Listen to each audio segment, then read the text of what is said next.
The difference is that when you get what he calls hidden allowances, and by the way, they are not hidden, it's only that they are not part of your package as take home, as salary. If you compute them and put them as a package salary, the implication is pension. So where do you get money to pay when people retire?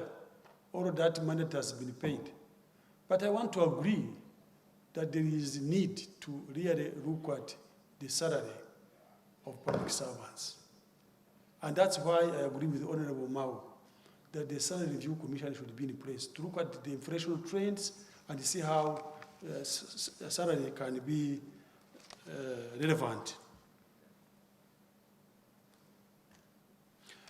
I would like to also make a correction.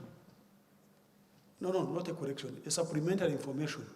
When I was talking about the other gentleman who is claiming to be the mouthpiece of drivers, I forgot to tell you that in the judiciary we have got medical allowance for all staff, all, including drivers, including Sandra himself.